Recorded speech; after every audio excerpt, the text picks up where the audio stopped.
بھارت میں، ہندوستان میں ایک مسئلہ ایسا پیش آیا ہے، توجہ سے سنیں، اور بہت سارے لوگوں کو شاید ان کی فکر بدل جائے اس سے۔ ہندو تھے، مسلم تھے، ہندو اپنے ہندوانہ رسم و رواج میں تھے، پوجا میں ہیں، ان کے اپنے تہوار ہیں، ان کے اپنے شعار ہیں۔ مسلمانوں کی اپنی عبادتیں ہیں، ان کی مسجدیں ہیں، ان کے اپنا لباس ہے، ان کے اپنے تہوار ہیں۔ لیکن ایک صاحب آئے، گرو نانک۔ گرو نانک پوری دنیا گھومے ہوئے شخص۔ گرو نانک بغداد میں کئی سال تک چلہ کشی کیے۔ گرو نانک کا بہت سارے ملکوں میں دورہ ہوا۔ ساری چیزوں کو دیکھ کر کے گرو نانک ایک سیکولر شخص تھا، ایک سیکولر آدمی، یعنی ابھی تک کسی دھرم میں، کسی دین میں داخل نہیں۔ اسلام کو بھی خوب پڑھا گرو نانک نے، حضور پاک صلی اللہ تعالیٰ علیہ وسلم کی حدیثیں بھی پڑھی، سنتیں بھی پڑھی، امپریس بھی ہوئے۔ گوتم بدھ کی بھی تعلیمات پڑھی، گوتم بدھ کو بہت گہرائی سے پڑھا، دیکھا، امپریس ہوئے۔ رام کرشن کے بھی بہت سارے کہانیاں پڑھی، ہندوؤں کے پرانے معاملات دیکھے، کچھ اچھائیاں اس میں بھی تھی۔ ہندوستان آنے کے بعد گرو نانک نے کیا کیا؟ کہا کہ اسلام میں بہت ساری اچھائیاں ہیں، بلکہ آپ کو معلوم ہونا چاہیے گرو نانک نے حضور صلی اللہ علیہ وسلم کی شان میں کئی نعتیں لکھی ہیں۔ حضور پاک صلی اللہ تعالیٰ علیہ وسلم کو آج بھی سکھ برادری بڑے پیر کے نام سے جانتے ہیں۔ اللہ کے حبیب صلی اللہ تعالیٰ علیہ وسلم کو بڑا ادب و احترام کرتے تھے۔ گرو نانک نے پگڑی کو لازم کیا اور اس کے فوائد بیان کیے۔ اللہ کے حبیب صلی اللہ تعالیٰ علیہ وسلم کی کئی سنتوں کو انہوں نے اپنی زندگی میں لازم قرار لیا۔ وہ امپریس تھے۔ خیر، ہوا کیا؟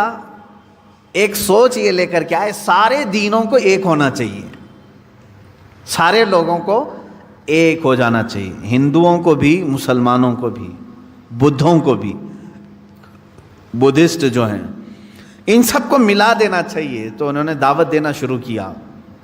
ایک کام کرتے ہیں، اسلام کی کچھ اچھائیاں بھی ہم لے لیتے ہیں، ہندوؤں کی بھی چیزیں باقی رکھتے ہیں، بدھزم کی بھی کچھ چیزیں ہیں، بدھ مت کی بھی کچھ چیزیں باقی رکھتے ہیں، یہ سب ملا کر کے سارے لوگوں کو ایک کرتے ہیں۔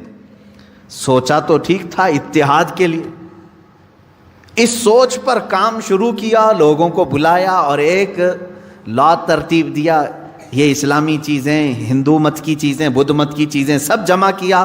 کچھ فالوور تو بن گئے، لیکن میرے عزیزو فرق کیا پڑا؟ ہندو ہندو ہی رہے، مسلمان مسلمان ہی رہے، تیسرے ایک اور برادری پیدا ہو گئی، ایک اور دین جنم لے لیا۔ کون سا؟ سکھ۔ انہوں نے کام کس لیے کیا تھا؟ سب کو متحد کرنے کے لیے۔ تو میں کہتا ہوں کبھی کبھار جو اس طرح کے اتحاد کی بات کرتے ہیں وہ ایک تیسرا فرقہ جنم دے دیتے ہیں، ان کو تو ملا نہیں سکتے۔ اسی لیے ہونا کیا چاہیے؟ آپ لوگ یہ سوچ رہے ہوں گے کہ اتحاد ہونا ہی نہیں چاہیے۔ نہیں، میں چاہتا ہوں اتحاد۔ قرآن نے کہا ہے عیسائیوں سے اتحاد کے لیے کیسے؟ اللہ نے فرمایا تعالوا الی کلمۃ سواء بیننا وبینکم الا نعبد الا اللہ۔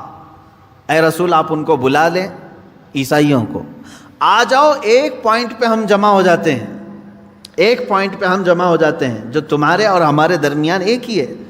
کیا؟ ہم بھی اللہ کے سوا کوئی دوسرا خدا نہیں مانتے، تم بھی خدا کے سوا کسی دوسرے کو نہ مانو، اس پوائنٹ پہ جمع ہوتے ہیں۔ یہ اتحاد ہے جو قرآن کی دعوت ہے، یہ دوستی ہے۔ اس طرح کی دوستی کرو آپ، میرے کسی اصول پر فرق آنے نہ پائے، اس طرح کی دوستی آپ کرو۔ بعض لوگ سمجھوتے اور مصلحتوں کے نام پر، دوستی کے نام پر اپنے آپ کو بھی چینج کر لے جاتے ہیں، اپنا آپ بھلا لیتے ہیں۔ اس کی مثال میں یوں سمجھا دوں آپ کو، کسی کا دل رکھنے کے لیے اتنا نہ گر جاؤ کہ تمہاری جڑیں ختم ہو جائیں۔ ہاں، آپ کا گھر، میرا گھر یہاں سامنے ہے، آپ کا گھر ادھر ہے۔ آپ نے کہا کہ ہمارے اور آپ کے درمیان تلخی ہے کھڑکی کے معاملے کو لے کر کے۔ میں نے کہا ٹھیک ہے، کھڑکی ادھر سے ادھر نکال دیا، فرق نہیں پڑے گا۔ سامنے والے نے کہا کہ کھڑکی آپ کی ادھر کھلتی ہے، اگر ادھر نہ ہو تو ہمارا آپ کا کوئی مسئلہ ہی نہیں۔ تو میں نے اتحاد کے لیے، ان سے محبت کے لیے اپنی کھڑکی بدل لی۔ کبھی سامنے والے نے کہا آپ کی چوکھٹ جو ہے وہ بہت اونچی ہے، تھوڑی چھوٹی ہوتی تو ہمارا اور آپ کا کوئی اختلاف ہی نہیں ہوتا۔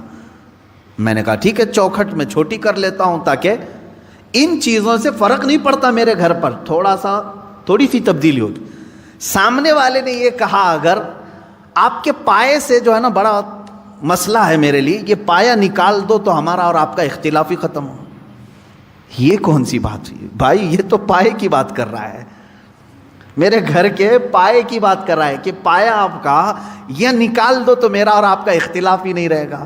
تو تم کیا چاہتے ہو کہ میں کھلے میدان میں آؤں تب اختلاف ختم ہوگا تمہارا؟ اسی طرح میرے عزیزوں، کبھی کبھار اتحاد کے نام پر آپ سے یہ کہا جائے گا صرف ٹوپی تمہاری ہمارے لیے دقت کی بات ہے، تم نکال دو، داڑھی تمہاری ہمارے لیے دقت کی بات ہے، نکال دو، ہمارا تمہارا اتحاد ہوگا۔ یہ کرتے کرتے مسلمان آج یہاں کو پہنچا کہ اب وہ یہ کہنے لگ گئے قرآن تمہارا اور ہمارا یہ بیچ میں ملنے نہیں دیتا، اس کو ہٹاؤ، تمہارا اور ہمارا اتحاد ہو جائے گا۔ یہ آگے پائے پر، آگے بنیاد پر بات۔ ہاں اس طرح کی باتیں آج ہو رہی ہیں کہ قرآن جو ہے تمہیں